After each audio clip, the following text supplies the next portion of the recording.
Well, I was wrong. I did not expect Russia to launch a major military invasion of Ukraine, and they did. So you can all tell me how wrong I was in the comments below. Now, it's a bad situation for everyone. The best thing we can hope for is for it to be over quickly, and Russia already accomplished one of their major goals today.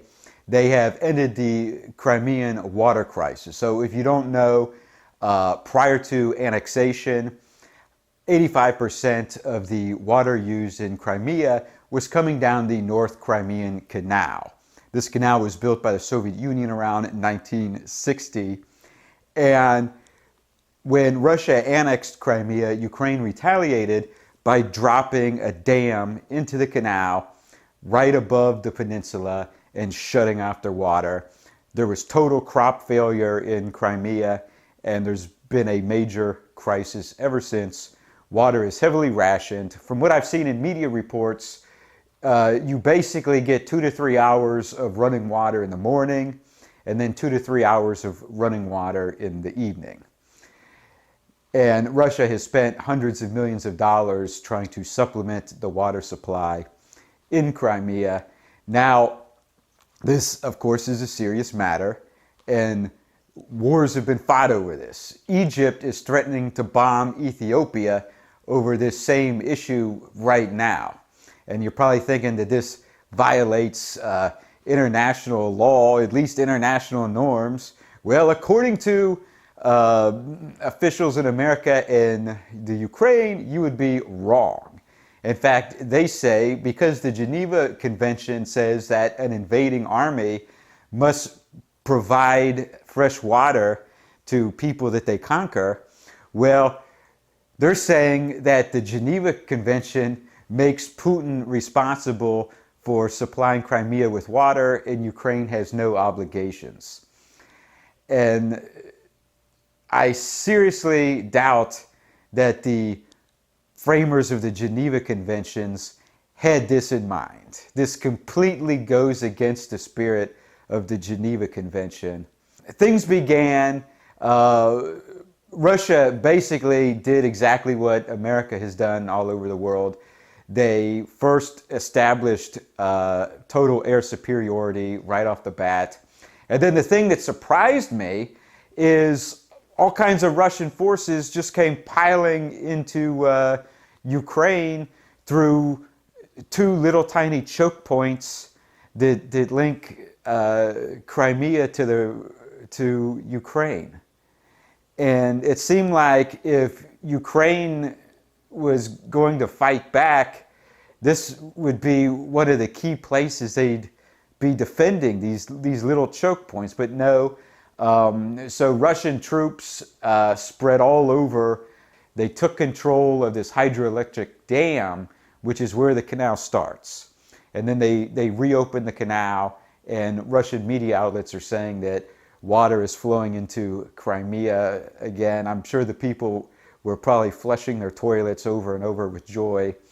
And that's that. So that's one crisis resolved, at least for now. So we'll see what else happens. Now, the other thing I want to talk about, in the 2 weeks leading up to this, what I kept seeing over and over was reports of huge cargo planes, mainly from America and Lithuania, but also from other countries, were landing in Ukraine and just dumping off piles and piles of weapons. And I could not help but be reminded of Afghanistan. This is exactly what America and India were doing as the country was falling to the Taliban. And no one is saying that the Ukrainian military can actually prevent Russia from taking over the country. And so I could not help but see that as very reckless. It turned out very bad in Afghanistan. All of the weapons that America and India were dumping into the country ended up in the hands of dubious ethnic militias, the Taliban, and who knows who else. Now, in media reports right now, they're saying that Volodymyr Zelensky is saying that he's going to be distributing weapons to the general civilian population so everyone can fight back.